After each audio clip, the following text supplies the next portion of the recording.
OK. Comment Comment tu tu vas? vas? Ça Ouais, ça va et va, toi? un peu Ça fatigué, mais va? ça va. Ouais, ouais. Ouais, j'imagine. Ouais, bah, moi aussi. Ouais, bah, lui aussi.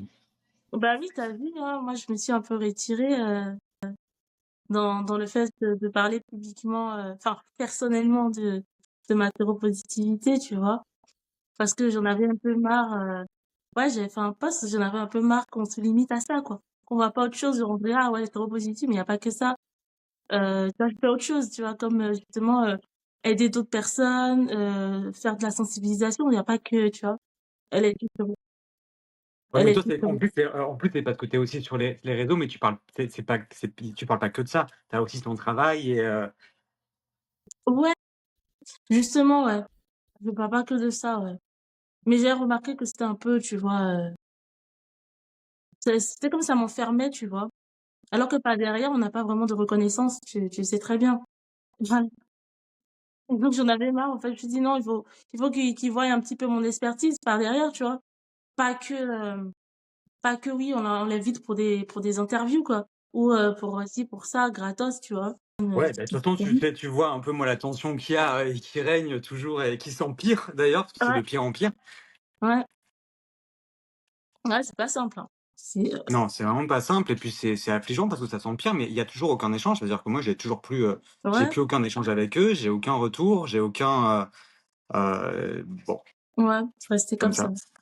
La manière dont ils m'ont parlé, dont ils m'ont traité, Mmh, j'ai trouvé ça mais, complètement délirant et puis avec une non-reconnaissance totale, mmh, de notre expérience, notre expertise exactement. et Mmh, avec des discours très, enfin, on m'a quand même dit qu'il n'existait pas de communauté de personnes vivant avec le VIH, qu'il n'en existera jamais, que c'est ça chacun pour soi, et en fait que tout appartient aux associations et aux mmh institutions mh. Mmh mh. et tu te dis: «Mais enfin, vous pouvez pas», et puis quand même avec un cadre, pas vraiment sain. Enfin, je sais pas si tu l'as vu la vidéo? Oui, j'ai Hem vu la vidéo, oui. J'ai vu Voilà, la que ça vidéo, soit, tu vois, le massage, que ça soit, mmh mh. les phrases que j'ai entendues, Ah, c'est les, n'importe quoi. et puis toujours le même discours comme si d'action qui te disent: «On n'a pas les moyens». Mais vous n'avez pas les moyens, vous vous foutez de nous. En plus, premièrement, je vous demande pas particulièrement beaucoup d'argent, mais je vous demande même C'est pas forcément de trop, l'argent, c'est mais déjà de la n'importe quoi, reconnaissance ça. et d'avoir l'impression qu'on a une valeur et qu'on compte.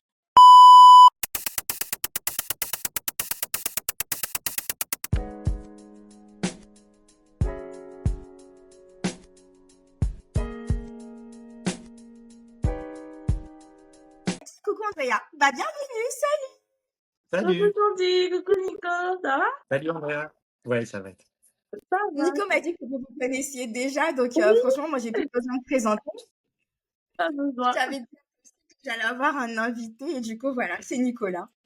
OK, super. Ouais, qui m'a dit que vous étiez pas très nombreux, donc vous vous connaissiez, voilà, voilà. Oui. Ouais, Non, c'était qu'en fait, on est très peu à parler à visage découvert et le faire régulièrement parce que tu as de temps en temps des personnes qui en parlent ouvertement, mais C'est un ça. peu en one shot, mais des personnes qui le font régulièrement en alimentant du contenu. On est peut-être 5 ou 6 en France, Ah oui, j'ai l'impression. ça c'est vrai. Puis toi, t'es très engagé, Nicolas. Qui se servent des réseaux. Oui, voilà. T'en as d'autres qui le font aussi, mais qui sont pas sur les réseaux, donc ils sont. Mais vraiment sur les réseaux, il y a Andrea Mestre, il y a Yannick, il y a Geneviève, enfin on est vraiment pas beaucoup, donc en fait on se rencontre souvent dans les événements ou quand il y a des projets, on est souvent les mêmes à être appelés, quoi. OK. Donc moi, à travers mes podcasts, je disais, c'est vraiment donner un peu la parole à tout le monde, parler de tout. La dernière fois, je recevais, je parle d'homophobie, je recevais une nana qui était lesbienne et tout. C'est vraiment parler de tout et de rien. Parfois, je parlais des sujets de foi, mais voilà. Donc, les podcasts seront retransmis. C'est vachement bien d'arriver à associer les deux. Il y en a très peu qui le font, quoi, donc c'est hyper Ah, positif, quoi. exactement. Bon, moi, de toute façon, je suis quelqu'un d'open-minded dans la tête de base. Donc, je me suis dit, bah, moi, je pourrais faire tous les sujets, tout sujet. J'aime bien découvrir les gens. Justement, c'est le but de ces podcasts-là, de découvrir des gens, des témoignages, des expériences, des vies. Et toi, Andrea, tu disais que t'en avais marre, du coup. Marre de parler que de ça. Si j'ai bien entendu quand je faisais mes paramétrages. Du coup, maintenant, tu Non, parles. ça, c'est pas Ouais, dis-moi. justement, ça me passionne de parler VIH. Mais je me suis rendu compte que, je me perdais dans ce rôle-là parce Bah, que ça les te gens se définit, limitaient ça qu'à ça. ne te définit pas, quoi, totalement. C'est pas que ça. On jamais pourquoi c'est associé forcément. Enfin, moi, je te comprends, hein, je te comprends. Je Voilà, te c'était juste comprends. Andrea Met, elle est séropositive, ça s'arrête là. Mais on voyait pas C'est bah, ça. derrière tout le travail que je faisais, en fait. Et c'était comme si ça cachait, en fait, tout le travail que je fais en amont, toutes les personnes que j'aide, tout le temps, et toute l'expertise que je peux avoir, que je peux donner. Et donc, du coup, je me suis dit, bah, non, je vais stopper un peu. Parce qu'on peut mettre en avant, Ah bah, communiquer autrement, pour mettre en avant ce que je sais faire, ce que je fais, ce que j'apporte à des personnes séropositives ou même à la sensibilisation, etc. Que de faire que de la sensibilisation et bah, du coup, bah, par rapport à l'association que j'ai créée, bah, l'association va prendre le relais pour communiquer, pour sensibiliser, Mm. etc. J'ai fait 3 ans de sensibilisation. De toute façon, voilà, Nicolas, lui, il continue. On a l'information quand même. ouais. Mais il y a vraiment ce truc où, Bah, il adore ça.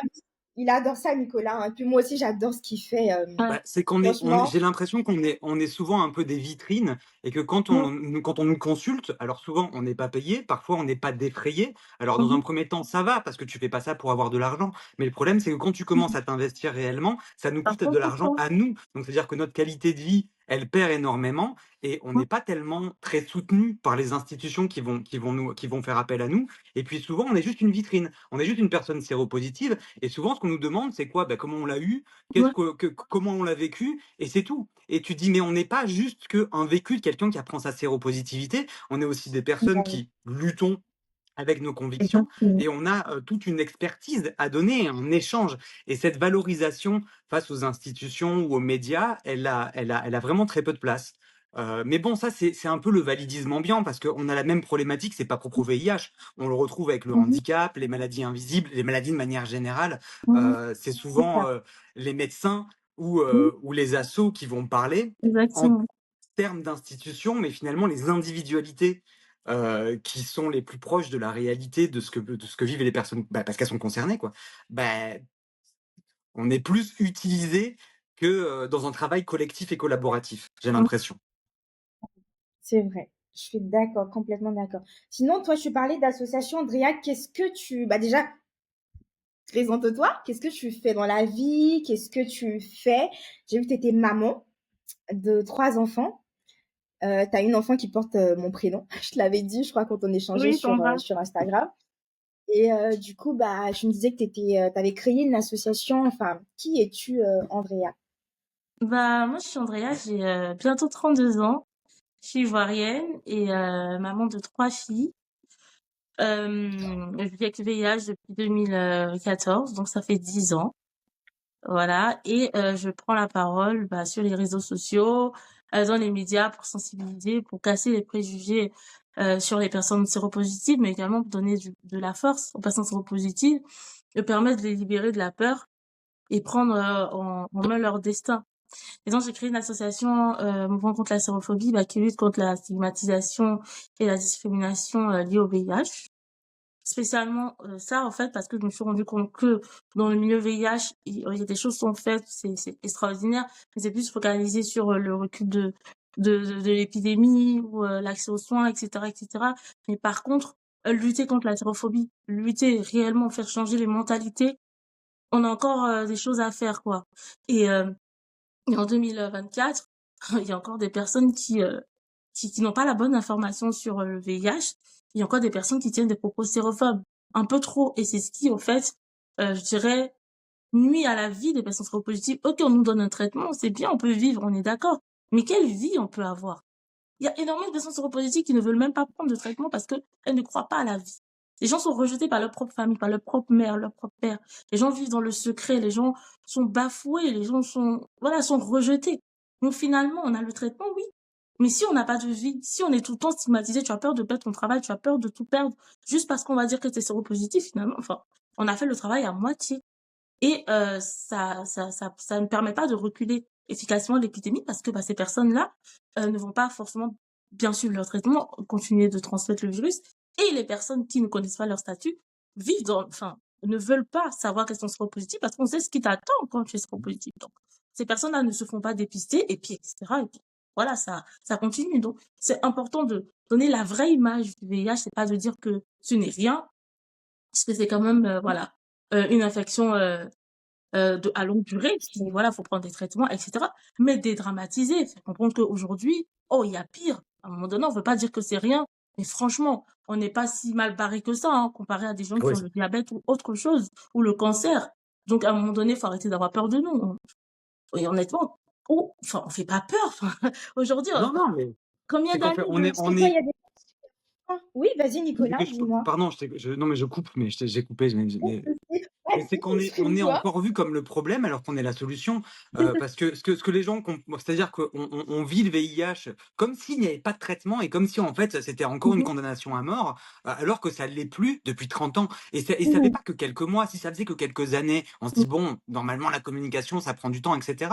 Mais quand ça fait 30 ans et que, alors, on va pas particulièrement parler de l'Afrique parce que c'est un autre sujet, mais on se dit quand même qu'on est en Oui, France, on est le pays qui a oui, découvert le VIH, on a une c'est ça. communication, on a des médias qui sont quand même assez ouverts d'esprit, on a une législation, une légalité qui avance, etc. Donc on se dit que si un pays comme la France n'est pas capable de gérer correctement sa communication, je ne parle pas particulièrement des associations, mais les médias, même de manière générale, c'est que c'est extrêmement effrayant et ça en dit long sur la manière dont on appréhende le sujet de la santé. Parce que c'est comment dire, tant que la sérophobie est présente, alors les gens connaissent même pas ce mot-là en plus. mhm. Et puis en plus, quand Oui, tu le voilà. dis, t'es de suite traité de gauchias, de encore un mot en plus. C'est associé, c'est associé au LGBT, alors que ça n'a rien à Ouais, voir. Ça ça n'a n'a rien à strictement voir. aucun rapport. Il y a beaucoup de confondus dans tout ça. Et ce que les gens comprennent pas aussi, c'est que cette discrimination, elle pose un tabou et que ce tabou amène aussi la peur du dépistage. Parce qu'en soi, le problème, c'est les gens qui sont pas dépistés. Mm. Et les gens qui sont pas dépistés, ils font pas partie des séropos, hein. Ils font partie de ceux qui se disent séronégatifs. Donc, Exactement. Dans le déni total. Donc, du coup, Exactement. à vous entendre, vivre avec le VIH aujourd'hui, enfin, en tout cas, au 21e siècle, là, en 2024, c'est très, très dur. Et comment vous le vivez? Enfin, comment vous arrivez? Parce que moi, franchement, vous êtes des, bon, moi, bon, après, moi, je suis bon public, vous êtes des modèles pour moi, hein. C'est vraiment, je pense que j'aurais pas la force, même si autant mais je trouve que, bah, se tu sais, suicider, c'est là.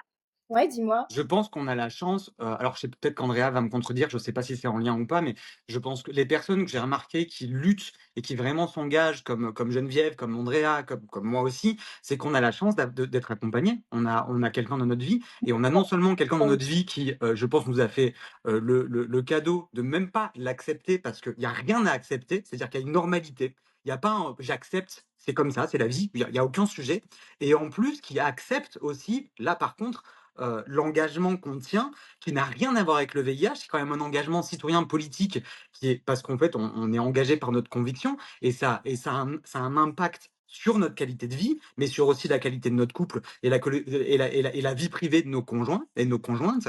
Et c'est d'avoir la chance d'avoir une personne aussi qui nous soutient, qui est présente et qui accepte tout ça. Parce que c'est tellement lourd, c'est tellement violent que je pense que d'avoir un conjoint ou une conjointe qui nous soutient et qui témoigne de toute cette violence, ça nous permet aussi, je pense, de garder la tête et de dire ok, je deviens pas fou parce que enfin, se faire insulter, je sais pas toi Andrea comment ça se passe, mais enfin moi je me fais insulter tous les jours, menacer tous les jours, c'est quand même Ouais, pas c'est ça. évident de faire les choses que tu penses être justes et d'être traité comme une sorte de merde et de quelqu'un qui mérite de crever tout le temps. Mm. Donc tu comprends pas pour la justice, mais tu passes pour t'es traité comme un assassin tous les jours. Donc c'est compliqué hein, Tu parlais justement, Andrea, de te retirer de tout ça. Est-ce que tu as vécu beaucoup, enfin, ou tu subis toujours, hein, de l'harcèlement, vraiment de la sérophobie au quotidien? Enfin, je comprends. Ben là, j'ai vu que tu autorisais pas les gens à t'identifier dans tes stories. Il y a mon équipe qui me disait, ah bah tiens, justement, parce que peut-être qu'elle a vécu tellement de souffrance, de violence, il disait Nicolas. Comment ça surmonte tout ça? Comment tu arrives à gérer tout ça, toi? Bah, déjà, j'ai eu la chance quand même de pas avoir trop de haters. J'ai vraiment cette chance-là, quand même. Et pour le coup, j'ai eu juste quelques personnes malveillantes qui, voilà, qui racontent des choses qu'elles ne savent pas. Parce que sur le méta, chacun prend ses grands airs et peut dire n'importe quoi. Après, moi, je suis dans la communauté, beaucoup dans la communauté africaine, je dirais.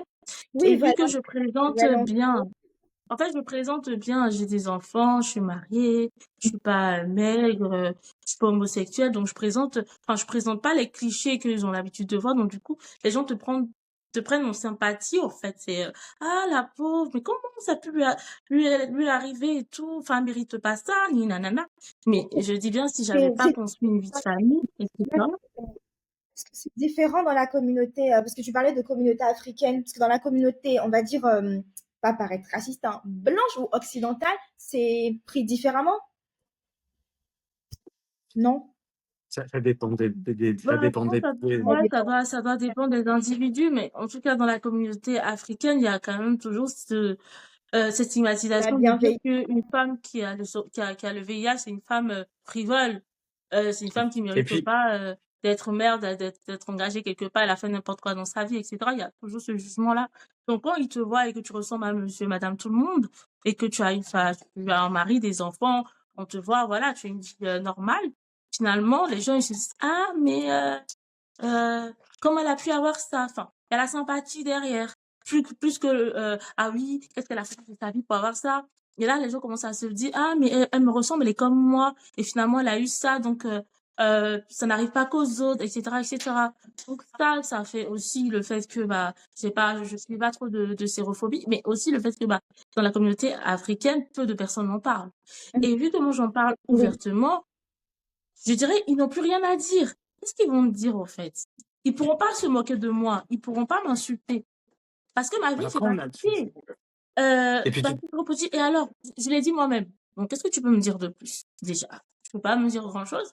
Je vis ma vie tranquillement. Donc, ça permet aussi, de, que les gens se calment. Après, ce que les gens disent en secret, je ne sais pas. Mais les gens n'osent pas, en fait. Et surtout quand ils voient la communauté qui me soutient, ils osent pas parce qu'ils savent que s'ils disent un truc bizarre, bah, il y aura tout le monde qui va débarquer dans les commentaires pour les insulter, etc. Donc, du coup, ils osent pas, en fait.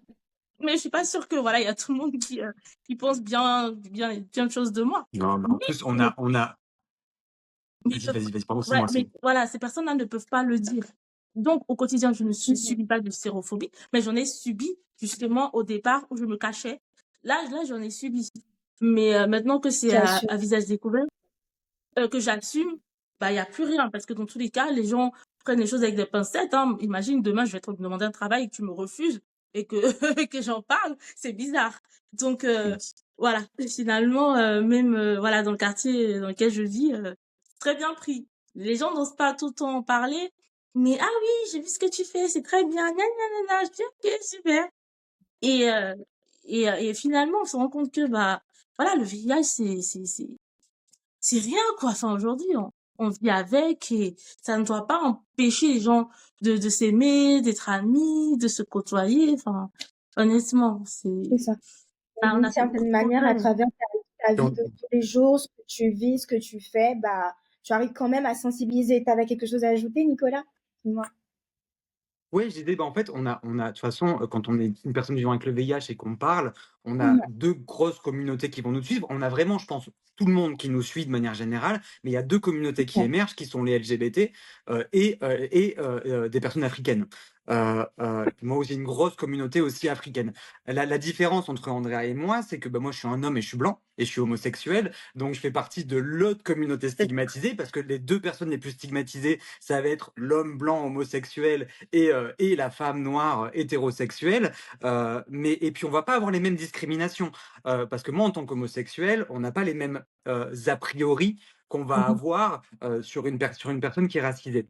Les femmes séropositifs vont plus être discriminées sur, par exemple, l'enfant. Le fait d'être séropositif et d'avoir un enfant, il peut y avoir des mais comment ça, mais t'as pas honte, des questions sur l'allaitement, etc., que moi je ne vivrai jamais, puisque je peux pas porter la vie, donc c'est pas quelque chose que je vais vivre.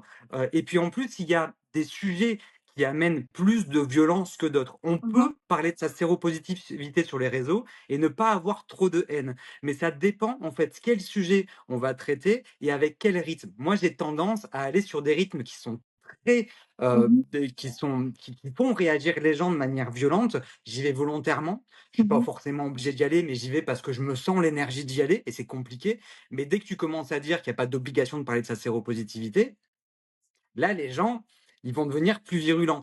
Donc ça dépend en fait la manière dont on l'aborde. Il y a aussi une différence, c'est que moi, je ne parle pas de comment j'ai eu le VIH. Donc c'est-à-dire que tu as tout Oui, un fantasme qui peut se construire, parce que je pars du c'est principe que ça. c'est ma vie privée et que je ne veux pas Oui, stigmatiser les personnes qui l'ont eu de telle ou telle manière. Parce que le problème, c'est que sur le récit de comment on a eu le VIH, il va toujours y avoir ceux qui l'ont mérité Mmh. et ceux qui l'ont pas mérité, ceux qui en sont victimes et ceux qui en sont coupables. Et donc, c'est des sujets aussi qui sont aussi, moi qui refuse, du coup, on va toujours associer, alors étant homosexuel, on va imaginer que je fais des partouzes, on va imaginer que je me drogue, on va imaginer que. Et de toute manière, je pars du principe que même si c'était le cas, et Ah, alors? Et ouais. après? Mmh. Donc, oui, je pars du principe que j'en parle pas, dans un but engagement, de me dire, mais imaginez tout ce que vous voulez, ça ne change rien, de toute manière. Donc c'est aussi, ça dépend de plein de choses. On peut vraiment, mais il faut pas faire flipper les gens. C'est-à-dire que si il y a une personne c'est qui ça. veut parler de sa séropositivité sur les réseaux, il faut aussi qu'elle prenne conscience, enfin qu'elle sache que si elle peut aussi ne pas du tout se prendre de haine et avoir du soutien. Ça dépend vraiment son degré d'engagement. Mmh. Plus on va aller sur des sujets délicats, plus on va se prendre de haine, mais c'est pas du tout obligé d'y aller, quoi. Mmh. Exactement. C'est ça. Mm. Tu avais quelque chose à ajouter, Andrea? Non, c'est exactement ça Sinon, parce que justement, bah, moi, je vais pas trop sur des sujets, virulents et et donc du coup, je me prends moins, d'insultes, et cetera donc c'est ce que Nicolas, il a dit, quoi. d'ailleurs, Nicolas, ben ouais, Nicolas, tu parlais de communauté du coup LGBT et aussi d'Africains. Je regardais récemment tes stories. Je vous avoue que moi, ce podcast, il est pas structuré. Hein. Je suis pas un média, donc j'ai pas structuré. Vraiment, c'est ce qui me passe par la tête, Il ce y a que je aucun. vois. Et du C'est coup, très je bien. voyais tes stories et j'ai vu que bah dans tes haters et des personnes qui t'attaquaient, il y avait des charlatans, enfin, des personnes qui parlaient de spiritisme, explique-nous, Bah, c'est c'est le quoi, c'est problème des machin, c'est tradipraticiens et c'est le problème des voilà. tradipraticiens et puis en plus moi c'est compliqué parce que je suis pas d'origine africaine et puis en plus je suis blanc, je suis un homme donc c'est-à-dire qu'en plus parler de ce sujet-là, il y a tout le background du racisme derrière qui va faire ah cet homme blanc qui pense encore expliquer à l'Afrique ce qu'elle est et c'est compliqué de débunker tout ça parce qu'il faut aussi expliquer que ce problème qu'on va rencontrer dans certains pays d'Afrique avec les tradipraticiens, il n'est pas propre à l'Afrique. On vit exactement la même chose en France, mais le truc c'est qu'en France on peut pas en parler ouvertement parce que c'est condamné et qu'on va condamner les gens pour exercice illégal de la médecine et qu'on va condamner les gens quand il y a des dérives sectaires. Chose qui n'est pas forcément le cas dans Mmh. dans d'autres pays. Et donc du coup, il y a une profusion de tradipraticiens qui va se construire. Alors c'est des tradipraticiens qui sont sincères dans leur approche. C'est-à-dire que je suis pas sûr que ils sont dans une volonté d'arnaquer. Je pense qu'il y a vraiment Il y la en a plupart beaucoup des qui vont tradipraticiens à approcher qui j'ai pour parlé, en parler. hein, Ouais. Il y en a beaucoup bah, qui t'ont c'est-à-dire que la approché, qui ont plupart des été. tradipraticiens souvent les tradipraticiens, ça vient des parents. C'est-à-dire que c'est souvent, en fait, quand j'ai pu Ouais. échanger avec certains tradipraticiens, c'est le père ou le grand-père ou la mère qui était elle-même ou qui était lui-même médecin, et cetera. Enfin, médecin traditionnel et qui ont fait les recettes. Donc c'est des gens qui sont eux-mêmes très peu informés. Et pourquoi est-ce que ça fonctionne? C'est que ça fonctionne sur la peur, sur la désinformation des patients, la désinformation des personnes séropositives et sur le tabou. Et forcément, quand tu dis aux gens qu'ils peuvent guérir du VIH, bon, bah, on rentre dedans, parce que forcément, on n'a qu'une envie, c'est de ne pas avoir le VIH quand tu l'apprends. Mais ce qui est terrible, parce que les gens, du coup, après ça, pensent qu'ils ont guéri, notamment à cause du traitement qui rend la charge virale indétectable, et, Mmh. et ils pensent que c'est une guérison. Et ce qui est terrible dans ces situations-là, c'est que ce sont des personnes qui ne font plus jamais de dépistage, mais qui ne mettent plus de préservatif. Donc, qui, du coup, vont amener l'épidémie à continuer. Et je veux revenir sur ce sujet en disant que c'est pas propre à l'Afrique, que c'est pareil en France, parce qu'on a quand même Irène Grosjean qui a sorti un bouquin sur Amazon qui est toujours en vente, qui explique que les virus n'existent pas et qu'il faut se traiter à base de germes de blé. Donc c'est compliqué aussi d'expliquer, et surtout quand tu es un homme blanc, D'ailleurs. de dire non, c'est pas votre culture africaine. En fait, c'est une déviance sectaire qui existe partout dans le monde et c'est pas propre à l'Afrique, puisque des médecines traditionnelles, il y en a dans le monde entier. Il y a des médecines traditionnelles partout, dans tout le monde entier. Et dans tout le monde entier, il y a des médecines traditionnelles qui sont respectueuses et il y a aussi des déviances dans ces médecines traditionnelles, mais qui sont aussi propres à la médecine. Parce qu'on a aussi dans la médecine classique des médecins qui font n'importe quoi et qui font des déviances. On a des maltraitances proctologiques, des maltraitances gynécologiques, des médecins charlatans. Enfin, donc c'est pas propre, c'est compliqué de dire que c'est pas une attaque spécifique à Mhm. l'Afrique, mais quand tu es un homme blanc, Oui, c'est forcément, je compliqué. comprends aussi que c'est compliqué et je comprends aussi que c'est pas forcément moi qui devrais le dire, mais c'est aussi c'est difficile d'amener les gens à témoigner parce que tu as plein de gens qui témoignent et qui vont te dire ah mais moi ma mère est morte à cause de ça, mon père est mort à cause de ça, mais ils vont en parler une fois, mais ils vont pas forcément s'engager parce que la violence elle est énorme. Moi, les praticiens que j'ai, ils me menacent de mort et ils me menacent de m'envoyer des mauvais sorts, de me maudire. Enfin, ça part extrêmement loin. Et j'ai des messages que j'ai reçus ce matin encore de tu as réveillé le lion en moi, tu sais pas ce que l'homme noir est capable de faire à l'homme blanc. Enfin, dans des trucs qui font vraiment extrêmement peur, quoi. Donc, moi, en plus, je suis en France. Je vis pas avec une communauté africaine. Je vis pas avec des praticiens autour de moi. Je vis pas dans une famille qui pratique les praticiens. Donc, je suis assez éloigné.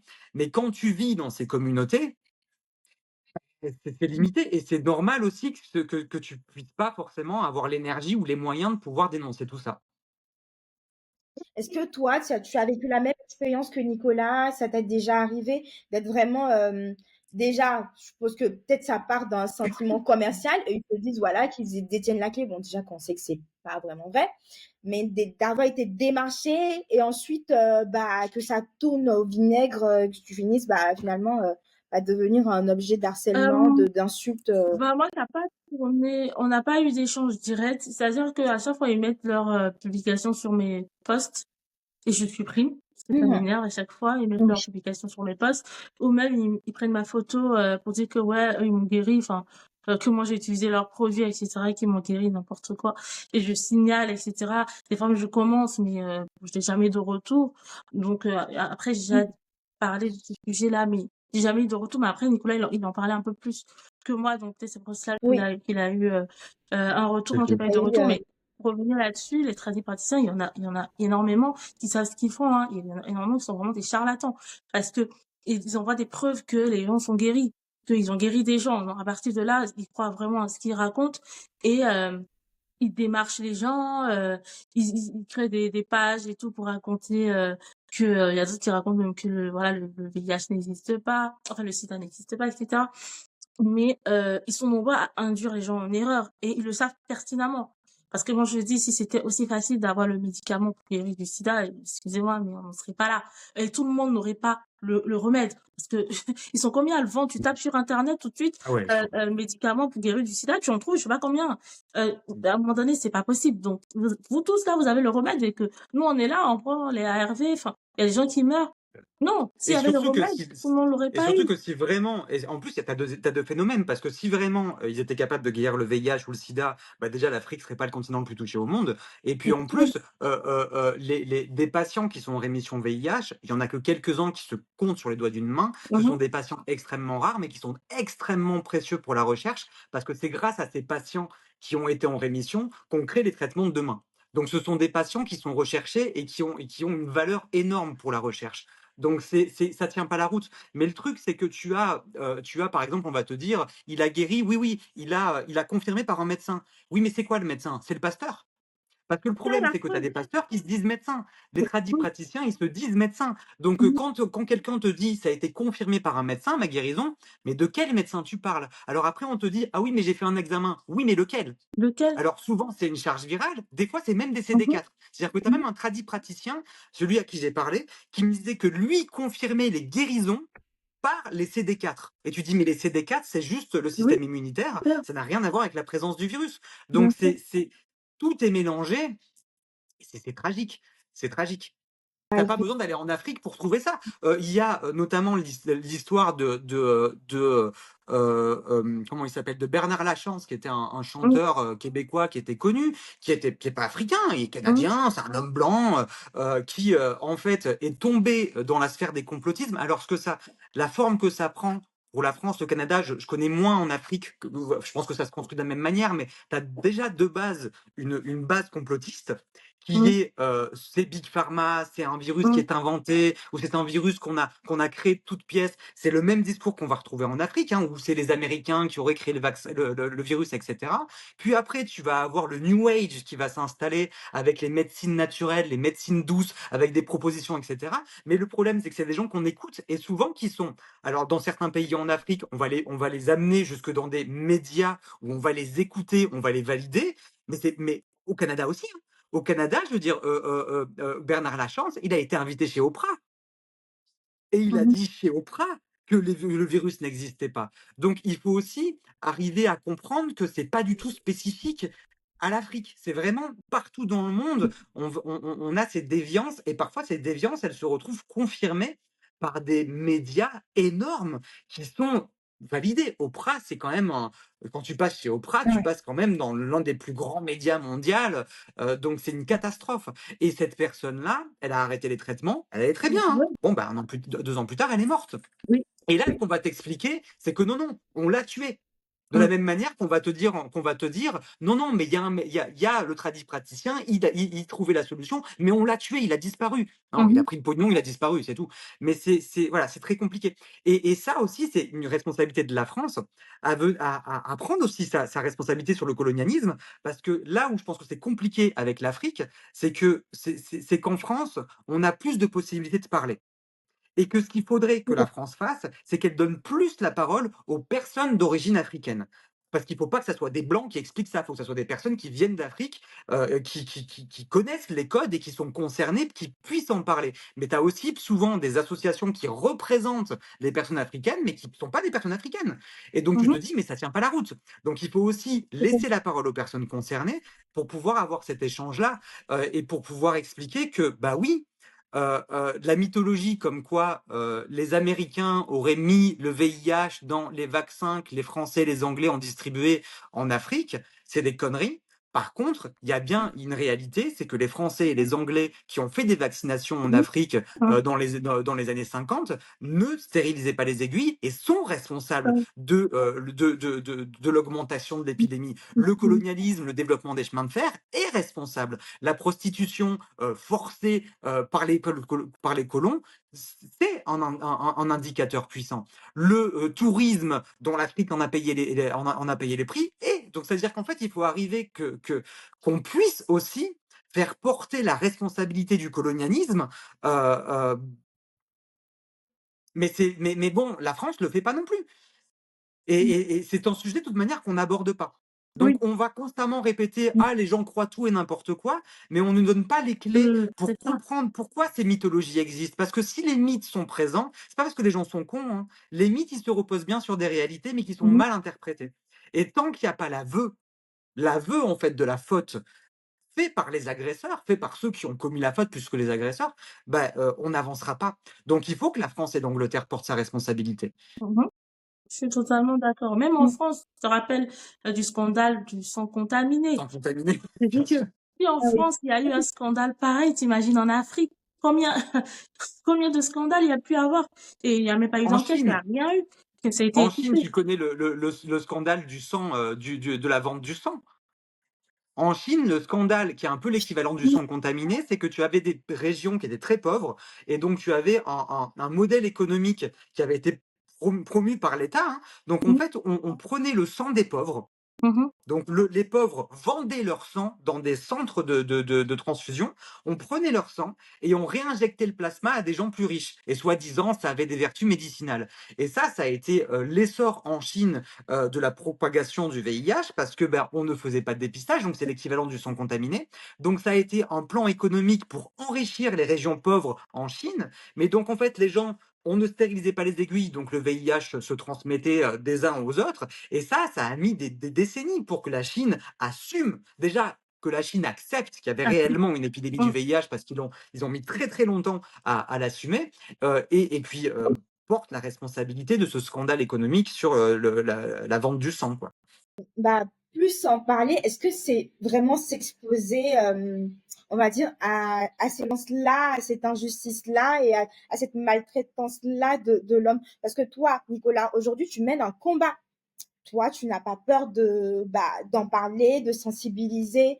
Andrea, toi, enfin, Ça tu fait peur disais des tout fois à quand l'heure même. que, oui, voilà, c'est ça. Ça fait Tu peur me quand parles de même. charlatans, de menaces de mort, enfin, Ah non, mais tu moi, te retrouves face à des trucs qui sont gigantesques, les praticiens, le scandale de Tibet Joshua, enfin, tu te retrouves face avec des organismes qui sont mondiaux, qui sont immenses, et t'es tout seul. Et donc, ça fait quand même très peur quand tu vois quand même que tu as certaines affaires qui vont aller jusqu'à l'assassinat, enfin, non, ça fait vraiment très peur. Et ce qui est effrayant, c'est quand on voit que, on n'est pas soutenu, et que donc, et c'est ce qui fait que la plupart des gens, à un moment, laissent tomber.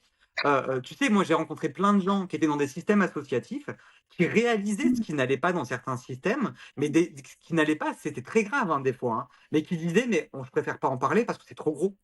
Et c'est aussi ça. Et moi, tous les jours, j'ai des gens qui me disent, mais laisse tomber, c'est trop gros.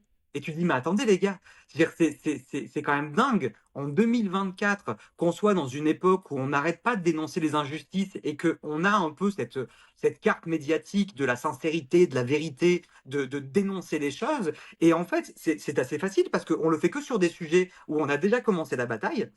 Mais tous les autres sujets, en fait, c'est un peu ce que je reproche un peu à tout le monde, c'est que les sujets qui sont difficiles, il n'y a plus personne. Et moi, je suis quand même assez peiné de me rendre compte qu'on est très peu à parler de séropositivité. C'est quand même un sujet qui nous a tous touchés et qui a traumatisé tout le monde à travers qu'importe ta couleur de peau, ton origine, ta sexualité, ton âge, ça a touché tout le monde.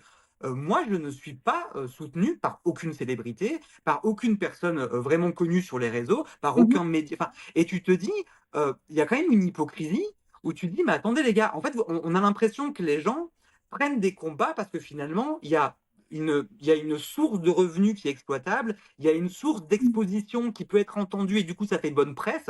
Mais là, finalement, on se dit que le VIH, les gens n'ont pas encore vraiment vu l'intérêt de ce que ça pourrait leur apporter en termes de visibilité d'en parler. Ça leur mettrait plus en danger qu'autre chose. Et finalement, ils n'en parlent pas parce qu'il y a quand même plein d'influenceurs qui sont investis à lutter contre l'homophobie ou à lutter contre le racisme. Enfin, je sais pas pour toi, Andrea, mais j'ai pas l'impression qu'ils se mouillent vraiment. Et tu te dis quand même, c'est un sujet qui est important. Et, et c'est quand même, enfin moi, ça me fait quand même beaucoup de mal, ça. Parce que tu te dis, moi, je veux bien me mettre en danger de mort et me faire menacer tout le temps pour la cause commune, alors que je ne récupère strictement rien. Euh, euh, tu vois, alors qu'il y a d'autres sujets qui pourraient m'apporter plus. J'aurais pu me concentrer que sur l'homophobie, c'est facile. Mais voilà, je suis un peu déçu. tout à l'heure, vous me parliez du fait que vous soyez pas assez soutenu déjà par les organismes. Je vois que toi, tu as monté ton association, Andrea, et Nicolas aussi, dans un petit combat. J'ai vu le petit lien de l'association. D'ailleurs, cette année, ça sera mon association pour faire des dons et tout. Du coup, qu'est-ce que vous aimeriez échanger? On est dans la dernière minute de notre échange, de notre podcast. Vous voyez que j'ai vraiment pas structuré, hein, même les questions que j'avais prévues des abonnés. Mais en gros, vous avez répondu à presque tout en échangeant là. Donc, qu'est-ce que vous souhaiteriez que les gens sachent sur cette maladie-là, qui n'est pas un handicap, qui n'est pas une faiblesse, pour être mieux compris, déjà pour eux-mêmes comprendre, et puis soutenir les autres. Parce que moi, mon podcast, c'est ça, c'est safe place, bienveillance, écoute et puis encouragement. Donc, en gros, votre petit dernier mot pour la fin. Je commence. Bah, moi déjà, je souhaiterais qu'on puisse parler librement du VIH comme on parlerait du cancer, déjà, parce que le VIH ne soit plus assimilé à quelque chose de mauvais, un péché que quelqu'un a commis ou je ne sais quoi d'autre. Qu'on n'ait pas honte de pouvoir révéler sa séropositivité et que les gens s'y intéressent, que les gens arrêtent de croire que le VIH, ça ne les concerne pas. Ils sont touchés de près, ils n'ont pas idée à quel point, parce que déjà, ils ont peut-être des gens qui connaissent qui sont séropositifs, mais en plus de cela, c'est-à-dire que plus tout le monde s'investit pour lutter contre le VIH, ce sont eux-mêmes qui se protègent et qui protègent leur descendance, parce que on ne sait pas à quel moment on peut choper le VIH. Il y a des gens qui ont chopé le VIH à 50 ans, hein. Donc, Ouais. on n'est pas totalement protégé. Les gens tout le temps, ouais, mettez la capote, mettez la capote. C'est bien gentil de le dire. Mais combien de Enfin, mais personnes puis mettent la mettez la capote capote, c'est en facile couple? quand t'es un homme qui pénètre, hein. Je veux dire, quand t'es quelqu'un qui est pénétré, que t'es une femme qui est Oui, déjà, pénétrée, mettez la pour une capote. femme, c'est pas Voilà, évident. Toutes les c'est femmes très ne peuvent pas compliqué, quoi. exiger la capote. Et quand tu es marié, tu es en couple et que tu es avec ton mari, tu ne vas pas forcément mettre la capote. À quel moment tu es protégé finalement? Qu'est-ce que tu en sais de ce que ton partenaire fait? On ne sait pas. Donc, le VIH, en fait, c'est doit être une utilité publique. En fait, ça doit concerner vraiment tout le monde, d'en finir avec ce virus-là. Et pour l'instant, on n'en est pas là. On a l'impression, oui, c'est le problème des séropositifs. On nous met à deux côtés. Comme si on était une catégorie à part. Mais ce sont les mêmes personnes de la société, là. Nous, là. Qu'on était avant séronégatif et puis on est devenu séropositif.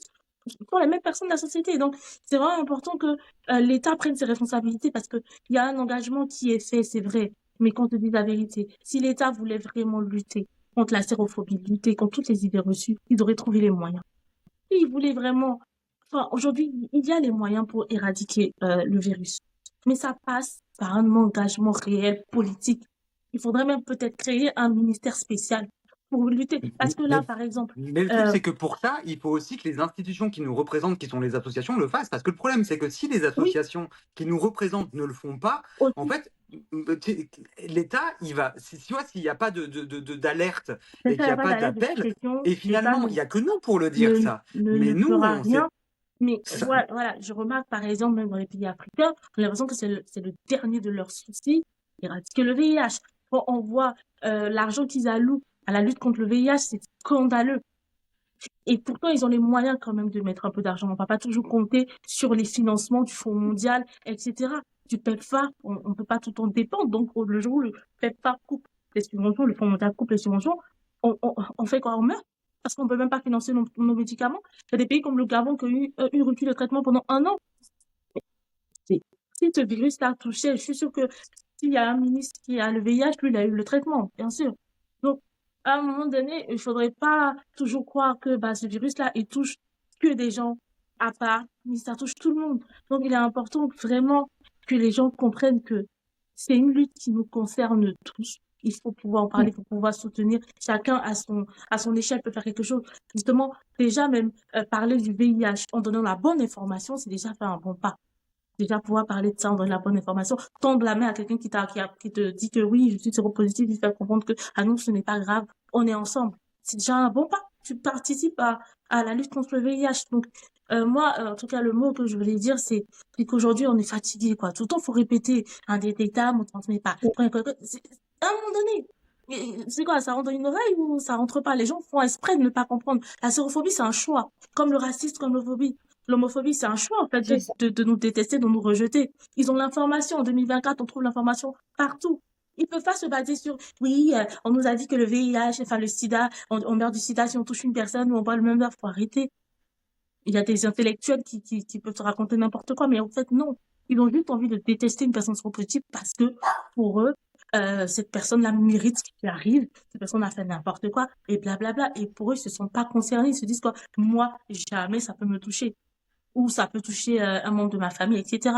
Donc, voilà, on va pas tout le temps blablater, donner les informations, on les donne. À un moment donné, il faut que ça rentre dans une oreille, il faut que tout le monde prenne ses responsabilités, que les médias prennent leurs responsabilités pour ne pas parler que du VIH le 1er décembre ou aussi d'action. On est fatigué de ça. On nous a bassiné avec le Covid pendant combien d'années, la Covid sur Covid. Et ben voilà, on peut bassiner aussi avec le VIH parce que là, l'épidémie, elle est pas encore finie. Donc, à un moment donné, on n'a pas trouvé de traitement. Le Covid, on a bien trouvé une solution, hein. Chacun a repris sa vie. Le VIH, on en fait quoi? Oui, 40 ans, on est là, on subit. Mais à un moment donné, je pense que si l'épidémie avait explosé, comme elle a explosé en Afrique, ça avait explosé de la même manière en Europe ou en Amérique, ils auraient trouvé le moyen d'en finir avec cette épidémie-là. Ils pensent que l'épidémie est africaine, mais c'est du gros n'importe quoi. Enfin, faudrait comprendre à un moment donné que, bah, justement, ils ont à prendre leurs responsabilités. Tout le monde, les parents, a parlé du VIH à leurs enfants, etc. Tout le monde a parlé du VIH, que le VIH ne soit plus tabou en 2024. Si on est toujours là encore voilà, et les personnes séropositives, j'ai un message pour les personnes séropositives. C'est à nous de prendre notre destin en main. C'est vrai, on va me dire que oui, moi je suis en France, c'est facile, mais non, c'est pas facile. Parce qu'en France, tu peux pas parler forcément librement du VIH et ne rien avoir par derrière. Moi, j'ai pris un risque d'en parler. J'ai pris un gros risque parce que dans ma famille, en Côte d'Ivoire, tout le monde sait que je suis séropositive. Je suis même allée parler dans des médias ivoiriens. Mais j'ai pris ce risque-là, pourquoi? Pour faire avancer les choses, pour dire à des personnes comme moi qu'on a la possibilité de vivre. et que c'est à nous d'imposer notre vie. C'est à nous de dire aux gens que on est comme vous, on vit et vous êtes obligés de nous accepter. Si vous ne voulez pas, vous faites comme vous voulez, mais nous allons vivre, nous n'allons pas rester à vivre dans la peur, cachés, à subir toutes sortes de chantage ou quoi que ce soit. Pourquoi? Donc les personnes positives, s'il vous plaît. Si nous, on se sacrifie, c'est pour vous. Levez-vous aussi. Battez-vous pour vos droits. Acceptez au fait que vous êtes séropositif et alors, on va avancer, on va vivre. Aujourd'hui, la communauté LGBT, elle s'est battue pour être là où elle est. Sinon, on ne parlerait pas des mariages homosexuels aujourd'hui. Et les séropositifs font quoi? Ils font quoi pour se battre réellement, pour dire que non, nous, on existe dans la société, vous allez nous accepter tel qu'on est. De toute façon, on est dans la société. On va pas disparaître. Enfin, je veux dire, les gens, ils nous côtoient tous les jours. C'est une hypocrisie de croire qu'ils ne côtoient pas des personnes séropositives tous les jours. Donc, à un moment donné, quand aussi nous, on aura plus peur, les gens vont nous assumer, ils vont faire avec, hein. Les gens, ils font avec. Moi, c'est parce que j'ai pas peur qu'aujourd'hui, les gens, ah oui, ça va, ils me font la bise. Mais dites-vous que si on avait lancé une rumeur sur moi, il y a pas quelqu'un qui allait venir me saluer. Ça aurait dit, ah, elle est la sida, hein, quoi. Ben, ça aurait été ça. C'est parce que j'ai assumé qu'aujourd'hui, ça se passe comme ça pour moi. Donc, ça sera pas forcément facile pour tout le monde, mais on est une grosse communauté, on est combien de millions de personnes. On peut se soutenir et voilà. Pour moi, il faut que ça t'arrête. Continuer jusqu'en 2040, 2050, tout le temps les mêmes choses, quoi. Non, puis en plus, C'est ça. il y a pas que l'Afrique, il y a pas que la France, il y a pas tout ça, il y a pas que tous les pays d'Afrique, mais on parle pas de la Russie. La Russie, tu as une Oui. personne sur 100 qui est séropositive. Et puis la Russie, c'est un énorme tabou parce que le problème de la Russie, c'est que l'Afrique, l'épidémie, on la sait.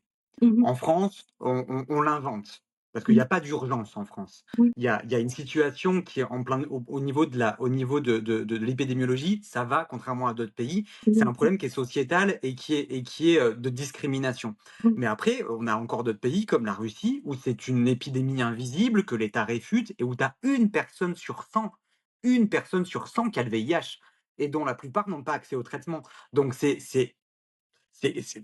surréaliste. Et ce qu'il faut comprendre, c'est que non, bah, forcément, je suis d'accord avec ce que dit Andrea. Moi, ce que je dirais, c'est que bien sûr qu'il faut que tout le monde parle du VIH, mais pas que pour le VIH, pour la gestion des épidémies de manière générale. Et on a vu la merde qu'on a fait avec le Covid, la merde totale où en fait on a parlé au nom des personnes malades, mais on n'a entendu que les pro-vax et les anti-vax, hein, à savoir Mhm. des personnes qui n'étaient pas malades.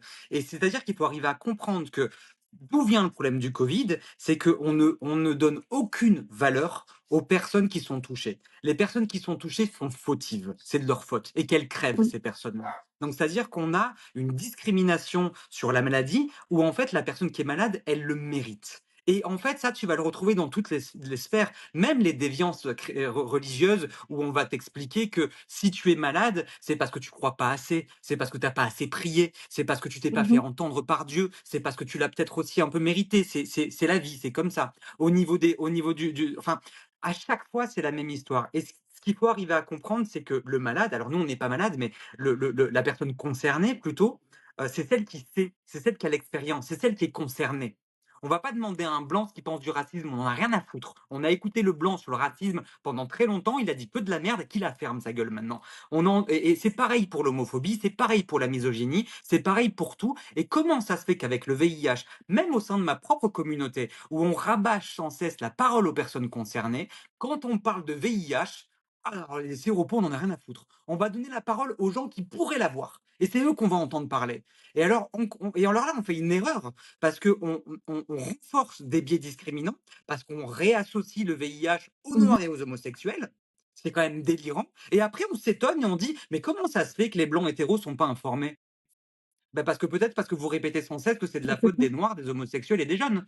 Et que peut-être qu'il faut aussi changer de stratégie, arriver à avoir une stratégie qui est globale et arriver à comprendre que non seulement se parler du VIH réellement aujourd'hui, avec la réalité aujourd'hui dans le présent, qu'on arrête de nous promettre un monde sans VIH dans 10 ans. Parce que quand tu as des associations qui te disent d'ici 2030, zéro sida, N'importe zéro quoi. nouvelle contamination, zéro discrimination. 2030, 2024, attends, excuse-moi. Parce que la sérophobie, la contamination VIH, l'épidémie, elle se repose sur quoi? Sur le racisme, sur l'homophobie, sur la misogynie, essentiellement. Mhm. La transphobie, la putophobie, etc.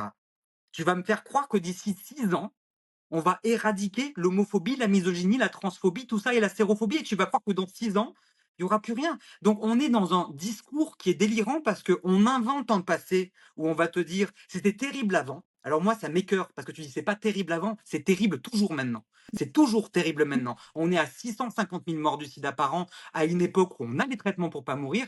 C'est pire que les années 80 parce que quand dans les années 80 on mourait, on crevait parce qu'il y avait pas de traitement. Aujourd'hui, on crève, on l'a et on ne donne pas le traitement. C'est quand même beaucoup plus grave. Donc c'est-à-dire que de nous raconter que c'était terrible avant, moi ça m'arrache le cœur parce que c'est comme dire pour le racisme: «Oh bah, c'est mieux qu'avant», je veux dire on n'a pas l'esclavage. Je dis: «Non mais enfin qu'est-ce que tu dis quoi?» Donc on nous enferme dans un passé terrible en nous disant: «Maintenant ça va», tout en nous culpabilisant de ne pas prendre la conscience de l'urgence, donc ça n'a pas de sens et pour nous dire: «Ah vous inquiétez pas, dans 6 ans c'est fini». Et lui dire: «Mais le présent, on en parle quand?» Et en fait, tant que nous, on n'existe pas et c'est pas simplement que dans des projets financés, parce que je pense qu'aussi, il faut que, au-delà de l'État et des associations, il faut que les artistes se bougent le cul à un moment. Parce que qu'est-ce qui fait avancer les causes? C'est les films. Il faut un grand film. C'est-à-dire que c'est tant que tu as pas un film où on va, te présenter, en fait, tant que tu as pas un film où tu as pas le noir de service qui crève au bout de 10 minutes et tant qu'on ne propose pas une autre manière de présenter la personne racisée ou la personne noire dans un film, ça n'avance pas. Et en Mmh. fait, pourquoi on a avancé sur le racisme? Parce qu'à un moment, le cinéma a proposé autre chose de la manière dont on avait l'archétype du noir dans le film. Mmh C'est-à-dire mh. qu'on est arrivé à faire autre chose, que le noir soit autre chose qu'en noir. Mmh. Et c'est ça qui a fait que ça a avancé. L'homosexualité, c'est pareil. C'est qu'on est arrivé à mettre des personnes homosexuelles dans des films sans que ça soit le sujet. Et là, le VIH, on a quoi? Aucun film où en fait, si t'as pas un séropos, c'est pour raconter les années 80 et qui va crever du sida. Et essentiellement parce que c'est un homosexuel qui a et donc, il faut aussi que la culture s'accapare le sujet et dire: «OK, il faut qu'on soit capable de parler de ça et d'arriver à détabouiser le sujet et d'arriver à comprendre les enjeux qu'il y a derrière pour comprendre qu'est-ce que c'est une dynamique épidémiologique». Et quand on co et avec le VIH, on a tous les outils pour mieux comprendre ce qu'on a vécu avec le Covid, parce que le Covid, c'est impossible aujourd'hui. Le Covid, aujourd'hui, on a la Terre qui est divisée en 2 et quoi qu'on dise sur le Covid, on a encore au fond de nous, je pense, cette sensation que quand tu rencontres quelqu'un en soirée, tu te demandes de quelle partie il faisait et de quel camp il faisait. Et est-ce que c'était le camp de, est-ce qu'il a applaudi les infirmiers? Est-ce qu'il a hué les infirmiers? Est-ce qu'il a craché sur les antivax ou sur les provax? Enfin, de quel clan il faisait partie? Et ça, je pense qu'on va mettre des années, des décennies à arriver à s'apaiser sur le sujet du Covid, parce qu'on fait tous un peu semblant comme si c'était rien passé, alors qu'on est tous un peu en post-trauma hein, de ce qui s'est passé avec le Covid, mais on fait comme si c'était rien passé. Donc je pense que c'est un sujet qu'on ne peut pas aborder sereinement encore aujourd'hui. Par contre, ce qu'on pourrait dire, c'est dire, OK, le Covid, c'est trop compliqué. Par contre, on sait que tout ce qui s'est joué dans le Covid, ça s'est joué avec le VIH. Et que peut-être qu'on pourrait mieux comprendre ce qui nous aurait avec le Covid en manière plus apaisée, aller chercher l'expertise des personnes concernées avec le VIH pour pouvoir gérer les futures épidémies. Parce qu'il y a des choses à prendre du VIH qu'on n'a pas fait avec le Covid, et il y a aussi des choses à prendre avec la stratégie du Covid qu'on n'a pas fait avec le VIH. C'est-à-dire que la stratégie cas contact qu'on a mis en place avec le Covid, qui est critiquable sur certains points, mais qui est quand même une bonne pensée, cas contact, on ne l'a jamais fait avec le VIH. 40 ans qu'on sait que les gens ont le VIH, peut-être depuis 8 ans, sans symptômes, et le jour où ils apprennent qu'ils ont le VIH, c'est démerde-toi. Personne va te dire en France, on a un plan d'action pour informer les personnes qui ont été exposées au VIH sans vous mettre en danger et ne culpabilisez pas, c'est pas votre faute. Ça, c'est quand même le miracle qu'on arrive à faire avec le Covid. Avec le Covid, on est arrivé à permettre aux gens de se dépister et avec la stratégie à contact, de ne pas leur faire porter la responsabilité comme quoi ils étaient responsables. C'est-à-dire qu'on est arrivé à proposer une stratégie. Et ça, c'est quand même génial. Une stratégie de dire, OK, vous n'êtes responsable de rien, c'est une épidémie, et c'est la responsabilité de l'État de mettre en place une stratégie à contact. Le VIH, quand tu as le VIH, tu as une personne sur trois, ça fait des années qu'il a le VIH. On la laisse toute seule. C'est-à-dire que si toi, tu fais des choses, entre guillemets, comme il faudrait, va appeler toutes les personnes avec qui tu as couché les 8 dernières années ou les 10 dernières années pour dire allô, ouais, je suis en phase sida. Parce que quand tu fais ça, c'est ta tête. C'est-à-dire que tu mets ta tête, c'est une mise à mort. Et tu le sais que quand tu le fais, je pense que de toute façon, Andrea, en s'exposant, et moi, c'est ce qu'on a fait en parlant. Tu sais que moi, quand j'ai commencé à en parler, avant d'en parler, je me suis dit, OK, on va peut-être me menacer de mort, on va peut-être m'attaquer, on va peut-être vouloir m'attaquer, on va peut-être pouvoir me traiter de tous les noms, on va peut-être vouloir me retrouver et me tuer. C'est-à-dire que toutes ces questions-là, je me les suis posées de me dire, j'accepte de me mettre en danger de mort parce que je pense que c'est important. Et en plus, j'accepte de mettre ma famille en danger de mort. Et d'arriver à comprendre, de faire comprendre aux gens que quand on s'engage, non seulement on se met en danger, mais on met aussi en danger toutes les personnes qu'on aime au nom de la justice. Et ça, il faut quand même à un moment que les gens en prennent conscience et que les médias, que la culture, que les associations en prennent conscience et un peu viennent aussi nous donner un coup de main. Parce qu'une communauté de personnes séropositives, il y en a quelques-uns. Il y a Andrea, tu vois, on est là, mais on n'habite pas dans les mêmes villes.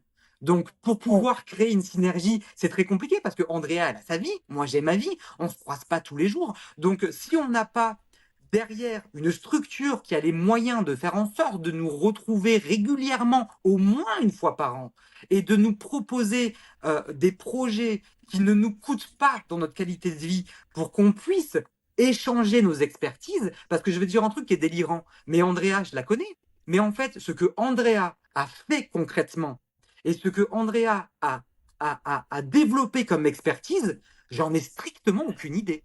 C'est-à-dire que, et ça, c'est tragique, parce qu'en fait, il faut qu'on puisse être accompagné. Il faut qu'on puisse nous soutenir. Je veux dire, Andrea, Geneviève, Yannick il est en Suisse. On n'a pas les moyens, Andrea, Geneviève, Yannick, de tous les mois dépenser 800 balles pour se réunir quelque part en France ou en Suisse ou je sais pas quoi pour dire ok, tu en es où, comment tu vas psychologiquement, parce qu'en fait on est tous submergés par les personnes qu'on accompagne. Moi je passe ma vie à tenir des gens à bout de vie et à me dire si je lâche, dans 3 semaines ils sont morts. Donc je ça. ne peux pas lâcher. Donc je n'ai pas C'est ça. l'opportunité et les moyens de me dire ok, je me repose. Donc c'est là où je suis très en colère contre les institutions, de dire il faut que ces institutions nous proposent des relais et nous dire ok, vous êtes lanceur d'alerte, tous les dossiers que vous avez, toutes les personnes que vous avez, on les prend, donnez-nous-les.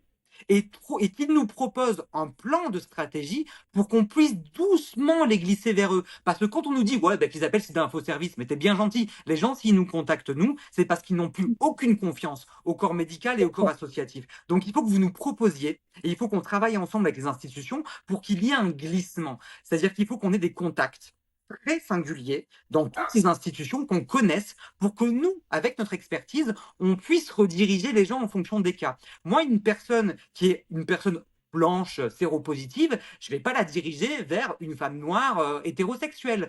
Une femme noire séropositive, je vais la diriger vers une personne de sa communauté. Et c'est tout ça qu'il faut arriver à saisir parce que au début, en fait, ça se fait en plan d'action. On ne peut pas tout faire en même temps. Une personne séropositive, au début, elle a besoin de rencontrer quelqu'un de sa communauté pour se sentir compris avec tous les enjeux qu'il y a derrière. Parce que moi, alors maintenant, ça va un peu mieux, mais si il y a 3 ou 4 ans de ça, j'accompagnais une personne séropositive africaine, en fait, je n'avais aucune idée de tous les enjeux qu'elle pouvait, même une femme hétéro. Il y a des questions que je m'étais jamais posées sur l'allaitement, sur tout ça. Ça me concerne pas, donc je n'ai pas cette expertise-là. Donc, premièrement, il faut qu'elle rencontre des personnes concernées. Une fois qu'elle est rassurée, qu'elle a ses outils, il est important qu'elle rencontre d'autres personnes qui sortent de sa communauté pour se rendre compte qu'en tant que personne séropositive, ce n'est pas associé au fait qu'elle soit femme, qu'il soit homme, qu'il soit homo, qu'il soit noir, mais ça se fait dans un deuxième temps. Et dans un troisième temps, il faut qu'elle rencontre toutes les communautés pour réaliser que sa communauté de personnes vivant avec le VIH, elle est mondiale, elle n'a pas de couleur de peau, elle n'a pas de genre et pas d'âge et pas de sexualité. Mais ça prend du temps. Et ça, c'est une stratégie que on fait ensemble parce que par exemple moi Andrea je vais lui envoyer alors je vais pas appeler Andrea parce que je sais que c'est pas parce qu'on est tous surbookés mais une personne à un moment qui vient de Côte d'Ivoire ou quoi à un moment je vais lui parler au début mais à un moment je lui dis écoute là en fait il faut plutôt que tu poses ces questions, va plutôt vers du profil de Andrea ou de Geneviève qui sont toutes les deux des femmes ivoiriennes, tu vas te sentir plus entendu, plus écouté et plus compris parce que là ce que tu me dis j'ai que des échos comme réponse, mais je suis pas concerné. Donc, je vais pas pouvoir être d'un grand soutien. Donc, c'est ce dispatchement, il se fait. Mais en fait, il se fait en soum-soum. Il se fait, il se voit pas. Et donc, psychologiquement, c'est compliqué parce que heu, il faut vraiment qu'on soit soutenu parce que il faut que les gens réalisent la chance qu'ils ont d'avoir, une Andrea Mestre, d'avoir une Geneviève, d'avoir un Yannick parce que, nous, on met notre vie en danger et que, on est très peu et c'est pas dit que ça tienne vraiment très longtemps, quoi. Donc il faut vraiment que les gens se bougent parce qu'ils ont vraiment beaucoup de chance de nous avoir. Et là, pour le moment, Exactement. on est traités comme de la merde. Donc on continue C'est avec vrai. grand plaisir parce que je pense on sait ce qu'on a vécu et que quand on est séropo, je pense qu'on vit tellement d'injustices et que c'est tellement la Mhm. force qui nous fait survivre qu'à un moment, je pense qu'on a tellement ouvert les yeux que c'est pas possible de savoir que d'autres personnes vivent ça et n'ont peut-être pas eu la chance que nous on a eu d'avoir les supports et d'avoir les parce que il faut pas croire, hein. Je veux dire, on s'en sort pas mieux parce qu'on est plus fort, hein.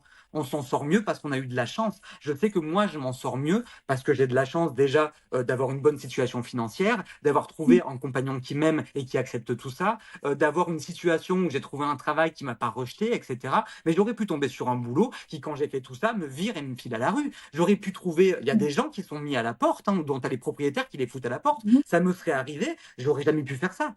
Donc on a beaucoup de chance. Donc c'est sur un fil. Et il faut que les gens, à un moment, se réveillent, quoi. Il faut qu'ils saisissent cette chance-là. On vaut de l'or, quoi. Très bien. Bah, c'était d'où l'intérêt de cet échange-là, recueillir vos différents combats et puis les porter haut pour que tout le monde puisse comprendre. En tout cas, je vous remercie à tous les deux Merci. de m'avoir accordé cette soirée. Voilà.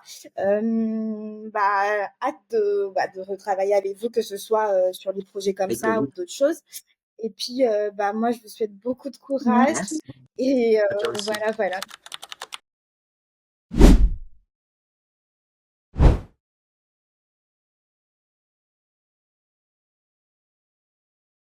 Ainsi prend fin notre podcast. Si vous souhaitez qu'on aborde un thème qui vous tient à cœur ou en général, faites-le moi savoir dans les commentaires. Si t'es arrivé à la fin de cette vidéo, un immense merci. Cela prouve que le sujet vous intéresse. N'hésitez pas à écrire un commentaire de remerciement jusqu'au bout, histoire de flatter l'algorithme très capricieux de YouTube.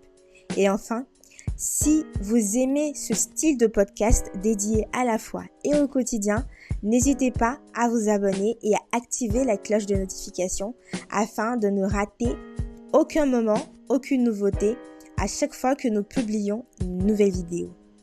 Et n'oubliez pas, vous êtes des délices de Dieu. Que Dieu vous bénisse.